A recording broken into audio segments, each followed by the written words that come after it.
विद्यार्थी मित्रांनो नमस्ते. मी श्री शिवरकरमॅन श्री शंभू महादेव देवस्थान ट्रस्ट फुरसुंगी संचालित बेकराई माता माध्यमिक विद्यालय बेकराई नगर फुरसुंगी. मित्रांनो खूप तुमच्या प्रेमामुळे सहकार्यामुळे कालच माझे 1000 सबस्क्रायबर पूर्ण झालेले आहेत. मी तुम्हा सर्व विद्यार्थ्यांना, तुमच्या पालकांना, माझ्या आदरणीय शिक्षक मित्रांना, शिक्षक बंधू भगिनींना पुन्हा एकदा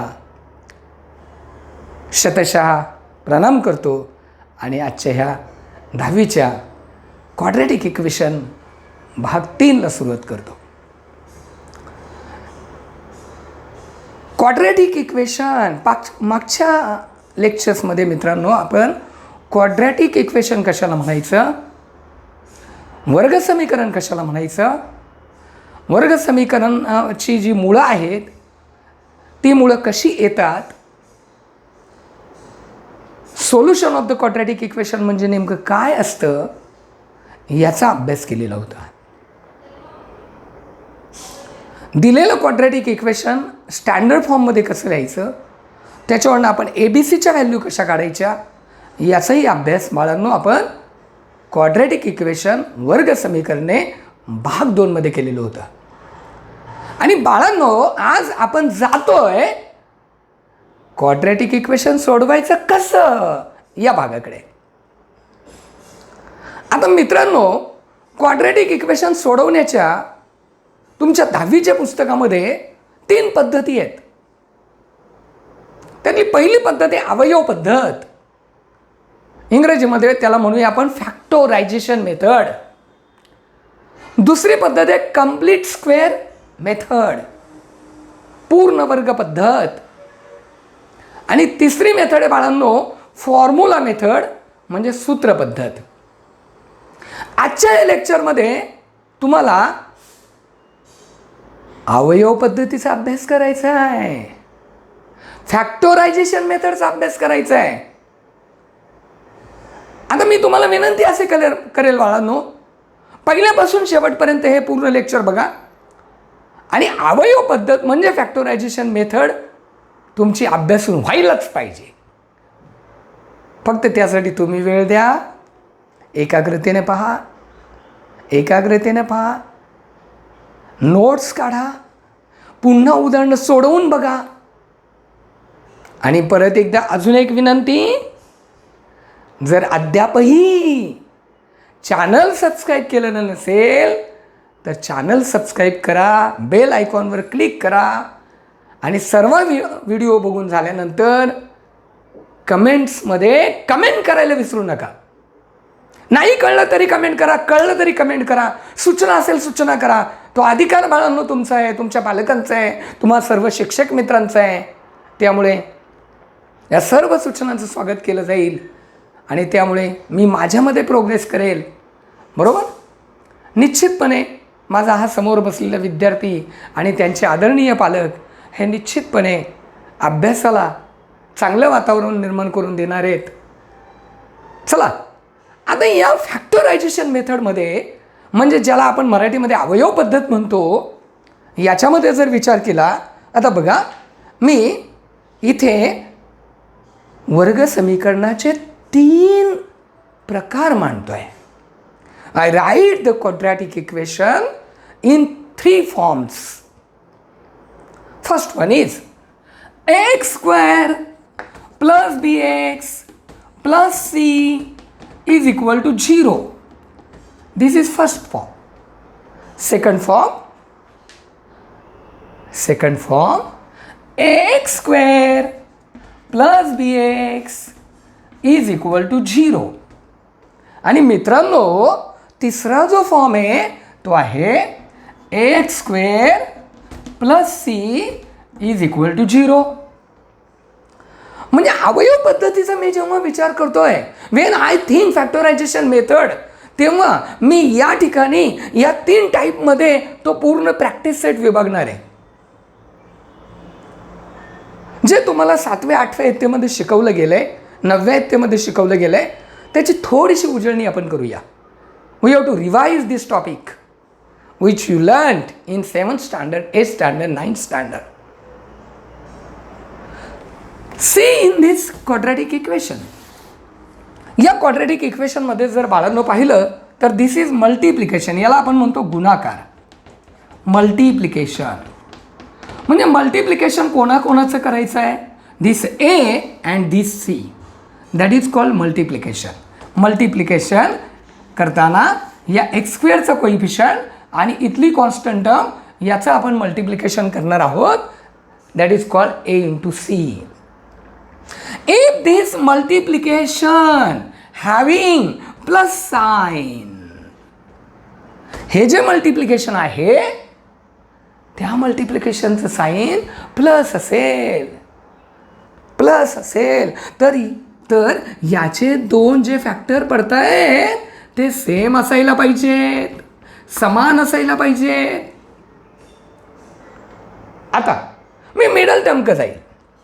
मिडल टर्मला साईन जर प्लस असेल, मिडल टर्म ज्याला मराठीमध्ये आपण म्हणूया मधले पद, हे मधल्या पदाचं साईन जर प्लस असेल बाळांनो तर याचे जे दोन फॅक्टर पडत आहेत त्या दोन्ही फॅक्टरचं साईन प्लस प्लस असायला पाहिजे.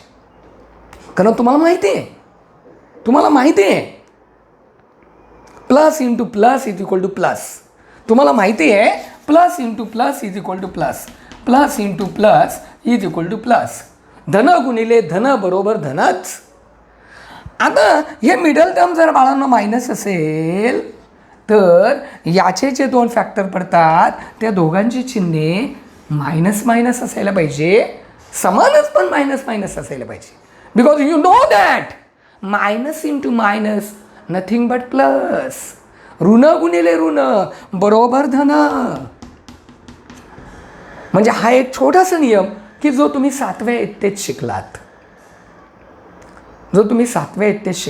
आता समजा हे जे मल्टिप्लिकेशन आहे म्हणजे या एक्स स्क्वेअरचा कोइफिशियंट आणि इथली जी कॉन्स्टंट टर्म आहे ती कॉन्स्टंट टर्म, या दोघांचं जे मल्टिप्लिकेशन आपण करणार आहोत ते मल्टिप्लिकेशन याचं चिन्ह जर बाळांनो, या मल्टिप्लिकेशनचं चिन्ह जर बाळांनो काय असेल? मायनस असेल. मल्टिप्लिकेशन जर मायनस असेल, मल्टिप्लिकेशनचं साईन मायनस असेल तर हे साईन असं म्हणतं की माझे जे दोन फॅक्टर पडत आहेत त्यांची साईन ह्या डिफरंट असायला पाहिजेत. याचे जे साईन आहेत त्या कशा असायला पाहिजेत? डिफरंट, वेगवेगळ्या, भिन्न. मग आता मिडल टर्म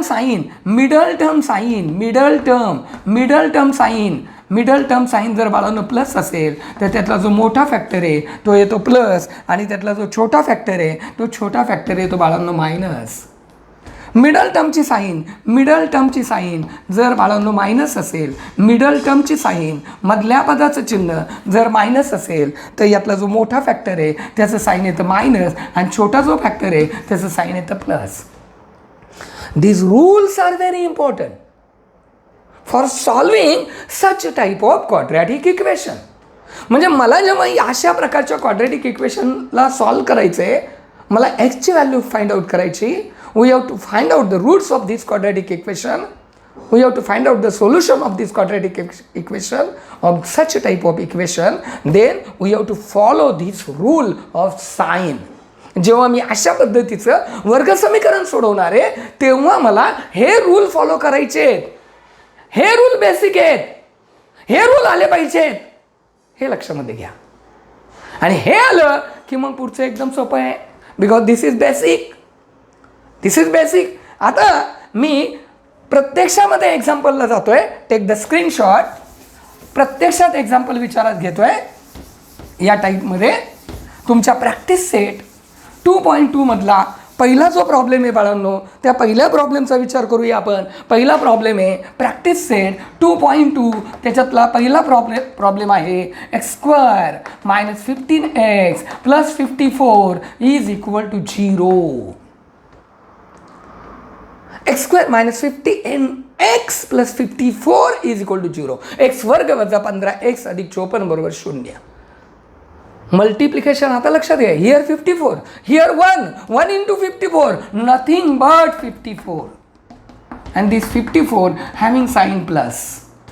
म्हणजे याचे जे दोन फॅक्टर पडणार आहेत याची साईन कशी असायला पाहिजे, सेम. मिडल टर्मला जी साईन आहे ती आहे मायनस, म्हणजे इथे काय असेल मायनस आणि इथे पण काय असेल मायनस, कारण मिडल टर्मला साईन कुठली आहे, मायनस आहे. आता बाळांनो, तुमचे टेबल तुम्हाला अवगत असायला पाहिजेत, पाडे तुम्हाला येत असले पाहिजेत, म्हणजे मग पटकन सुचेल. मी इथं मांडतो बघा, 6 9 54. आता बचडांनो, या दोघांची जर ॲडिशन तुम्ही केली तर तुम्हाला मिळेल किती, -15. बरोबर. म्हणजे या 54चे दोन फॅक्टर पडले, -6 -9. या दोघांची ॲडिशन केली ती येते -15 आणि या दोघांचं मल्टिप्लिकेशन केलं ते किती येतं, 54. That means addition of these two is -15 and multiplication of these two is 54. That's why this middle term is split into -6x and -9x. मित्रांनो, या x² सहगुणक 1 आहे. इथं स्थिर पद 54 आहे. 54 आणि 1चा गुणाकार केला 54 उत्तर येतं. मला गुणाकार 54 पाहिजे, धन 54 पाहिजे. ते धनचिन्ह मला असं सांगतं की दोन्ही अवयवाचे चिन्ह समान असली पाहिजेत. मग मी मिडल टर्मकडे बघेल, मग मी मधल्या पदाकडे बघेल. मधल्या पदाला चिन्ह ऋण आहे, याचा अर्थ त्या दोन्ही अवयवाचे चिन्ह ही ऋण असायला पाहिजेत. आणि म्हणून एक अवयव मी त्याचा ऋण 6 घेतला, दुसरा अवयव मी त्याचा ऋण 9 घेतला, की जेणेकरून या दोघांची जी ॲडिशन आहे, या दोघांची जी बेरीज आहे ती बेरीज येईल ऋण 15. या दोघांचा जो गुणाकार आहे तो गुणाकार येईल 54. आता बाळांनो, हे लक्षामध्ये ठेवा. आणि आता पुढे जाऊया, x² -6x -9x plus 54 is equal to 0. That means this middle term split. Into -6x and -9x. -6x -9x nothing but -15x. Then make the pair to factorize. दोन पदांच्या जोड्या जुळवा, दोन पदांच्या जोड्या लावा. जोड्या लावण्यात तुम्ही फार माहीर आहात, हुशार आहात. लक्ष नीट याच्याकडे द्या. मग आता काय होईल, ही एक जोडी तयार झाली. This is one pair, this is another pair, this is another pair, this is one pair, this is another pair. Therefore, here x², here x. So take x as a common. So what is remain in the bracket? X -6. Again here minus sign, that's why I take minus sign as a common. Here 9, here 54, so 9 as a common. So what is remain in the bracket? X. Due to this minus sign, this plus sign convert into minus, because minus into minus nothing but plus. 9 6 So is equal to 0. Again this bracket and this bracket is same, so take bracket as a common. So x -6 as a common. In second bracket, x -9 is equal to 0. Then x -6 is equal to 0 or x -9 is equal to 0. Therefore x is equal to 6, x is equal to 9. These are the roots of this quadratic equation. आणि मग बाळांनो, तुम्हाला 2 पैकी 2 marks मिळणार आहेत by using this factorization method. मी परत एकदा बोलतोय, हेच उदाहरण मी मराठीमधून सांगतोय आमच्या मराठी माध्यमाच्या विद्यार्थ्यांसाठी की जे मराठीतून शिकताय. यस, इथं 1 आहे, इथं 54 आहे, इथे 1 आहे, इथे 54 आहेत. या दोघांचा गुणाकार केला, 54 आला, धनचिन्ह आहे म्हणून त्याचे 2 अवयव पाडले, ऋण 6 ऋण 9, कारण मधल्या पदाला ऋणचिन्ह आहे. आता हे मधलं पद 2 भागांमध्ये फोडलं, ऋण 6x ऋण 9x. बाळांनो, याचा एक गट तयार केला, याचा दुसरा गट तयार केला, याच्यातून x कॉमन काढला आणि इथे काय राहिलं, x - 6. याच्यातून ऋण 9 कॉमन काढला, इथे काय राहिलं, x - 6. आणि मग इथे x - 6 आहे, इथं x - 6 आहे, x - 6 कॉमन घेतला, ब्रॅकेटमध्ये राहिलं x - 9 बरोबर 0. याचा अर्थ हा एक ब्रॅकेट 0 असायला पाहिजे, किंवा हा ब्रॅकेट 0 असायला पाहिजे, हा कंस 0 असायला पाहिजे, किंवा हा कंस 0 असायला पाहिजे. म्हणजेच बाळांनो, x - 6 बरोबर 0 म्हणजेच एक्स बरोबर 6, एक्स वजा 9 बरोबर 0 म्हणजेच एक्स बरोबर 9. हे सुंदर उदाहरण आहे. वहीमध्ये व्यवस्थित लिहून घ्या. आत्ता सध्याला तुमच्याकडे हे मटेरियल उपलब्ध असायला पाहिजे सोडवलेलं. ते स्वतः सोडवा. नुसतंच बघितलं म्हणजे येईल याची गॅरंटी नाही. तुम्हाला तुमच्या मनाने वही सोडवण्याचा प्रयत्न केला पाहिजे. वही सोडवता सोडवता अडलं परत एकदा व्हिडिओ बघा. एवढ्या वेळा बघा की जोपर्यंत तुमच्यावर ते डोक्यात जात नाही. आणि एकदा का तुमच्या या ब्रेनमध्ये फिट झालं की बोर्डाची परीक्षाच काय, अजून कितीही पिढ्या तुमच्या गेल्या तरी बाळांनो तुम्ही विसरणार नाहीत. आता जाऊया मी यातल्या दुसऱ्या एक्झाम्पल मी थोडंसं वेगळं एक्झाम्पल घेतो. 2y² + 27y + 13 = 0. प्रॅक्टिस सेटमधलं उदाहरण आहे. प्रॅक्टिस सेटमधलं एक्झाम्पल आहे. 2y² + 27y + 13 = 0. एक एक्झाम्पल मी तुम्हाला सॉल्व करण्यासाठी ठेवलं आहे. आता इथे 2y² + 27y + 13 = 0. पुन्हा इथं कोइफिशियंट कोण आहे? 2 आहे. इथं कोण आहे? 13 आहे. मग या दोघांचं मल्टिप्लिकेशन काय येईल? 26. 13 2 26. याला साईन कुठले आहे? प्लस आहे. मग याचे जे दोन फॅक्टर्स पडतील त्या दोघांचे साईन सेम असायला पाहिजे. एक तर प्लस प्लस किंवा एक तर मायनस मायनस. मग बाळांनो मिडल टर्मला साईन कुठली आहे? बघा प्लस आहे. याचा अर्थ याचे जे दोन फॅक्टर पडतील त्याच्या दोघांच्या साईन प्लस प्लस असायला पाहिजेत. प्लस प्लस असायला पाहिजेत. आणि मग मी इथे फॅक्टर पाडले. 26 1 जा +26 +1 +26 +1. आता बाळांनो तुमच्या असं लक्षात येईल की या +26चे दोन फॅक्टर्स पडले. एक फॅक्टर आला +26, दुसरा फॅक्टर आला +1. आणि म्हणून therefore 2y² + 26y + y + 13 = 0. Therefore take 2 as a common, y as a common, so 2y as a common. What is remaining in the bracket? Y + 13.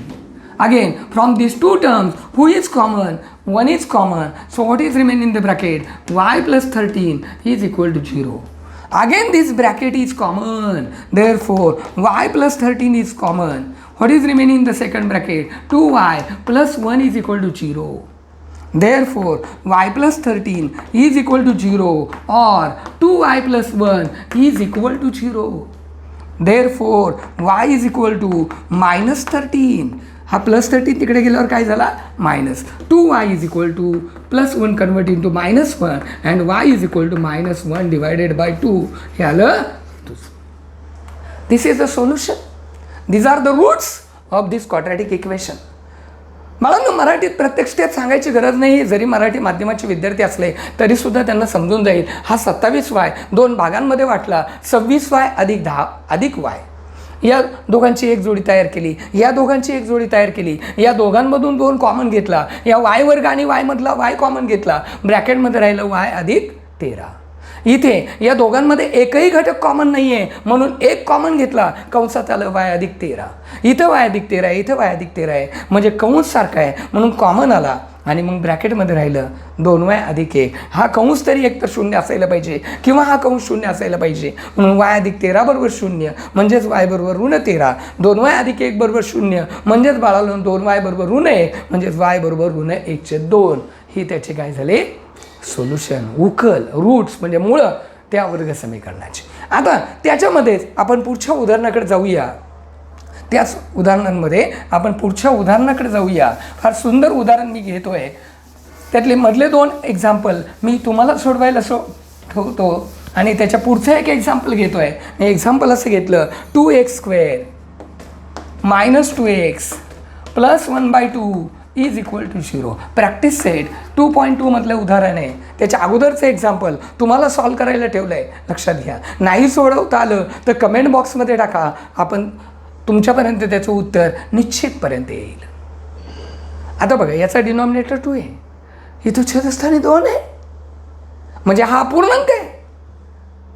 हा अपूर्णांक आहे म्हणून अपूर्णांकाची भानगडच नको ठेवायला. मग मी काय केलं, या पूर्ण समीकरणाला 2ने गुणलं. 2ने गुणल्यानंतर 2 गुणिले 2 म्हणजे आलं 4, 4x वर्ग वजा 2 गुणिले 2 म्हणजे आलं 4x. 2ने 1/2ला गुणलं इथं आलं 1 बरोबर. शून्याला 2ने गुणलं बाळांनो इथं आलं 0. आता तुम्हाला वर्ग समीकरण असं मिळालं 4x वर्ग वजा 4x अधिक 1 बरोबर 0. आणि आता मगाच्यासारखं झालं.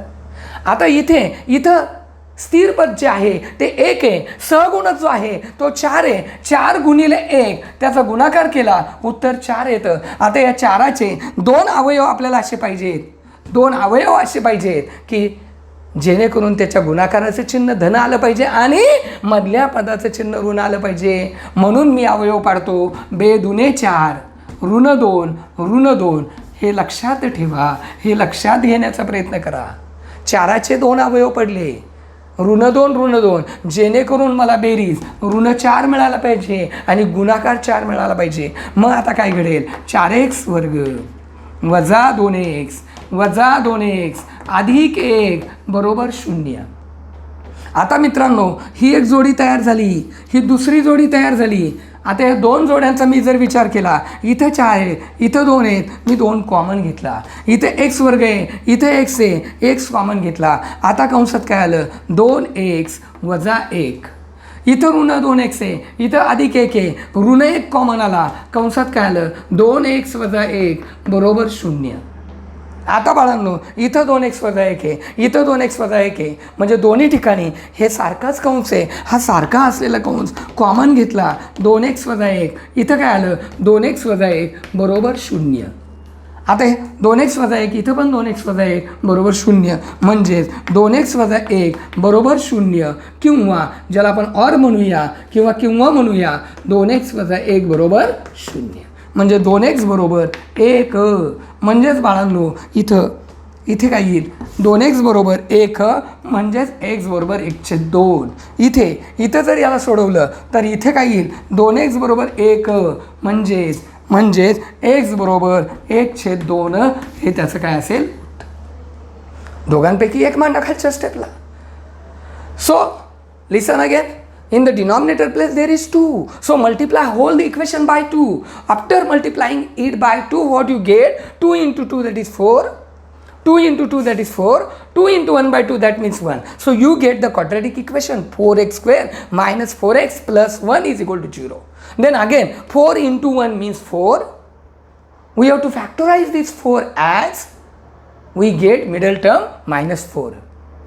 That means multiplication having plus sign, middle term having minus sign.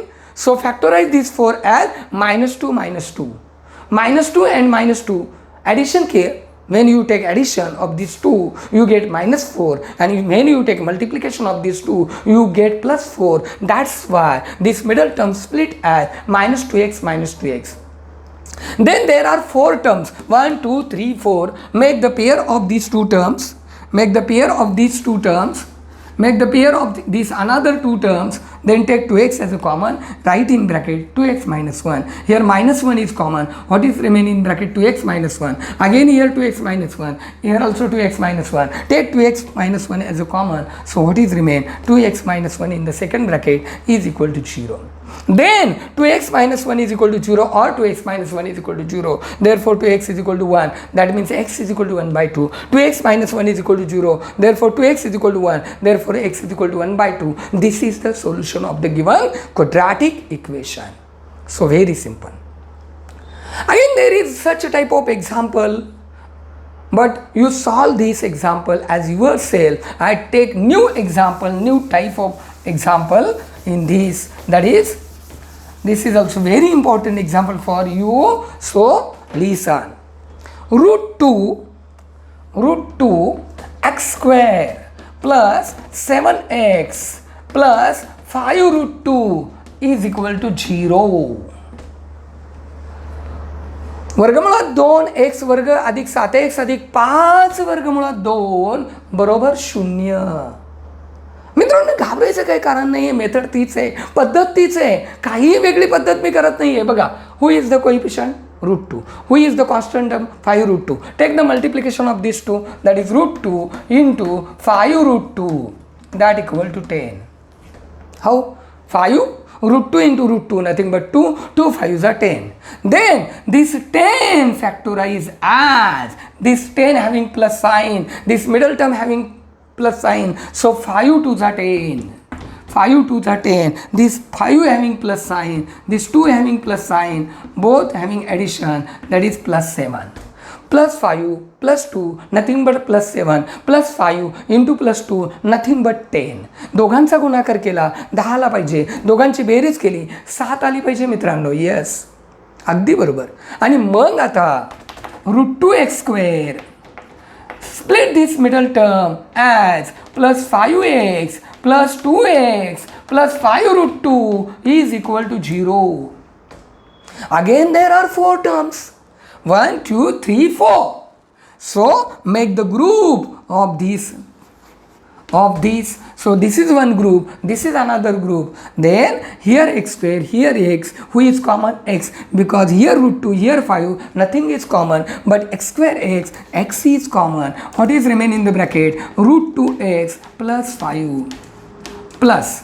Again in that, here 2x, here 5 root 2. Listen carefully. 2 nothing but root 2 into root 2. And 5 root 2 nothing but only 5 into root 2. So who is common? Root 2 is common. So take root 2. Take root 2 as a common. So what is remain in the bracket? What is remain in the bracket? In case of these 2 means root 2 into root 2. This root 2 as a common. So what is remain? Root 2 is there. So there is root 2. Root 2x plus root 2x plus 5 is equal to 0 मित्रांनो. Then again this bracket and this bracket is same. Therefore root 2x plus 5 as a common. What is remaining in the second bracket? X plus root 2 is equal to 0.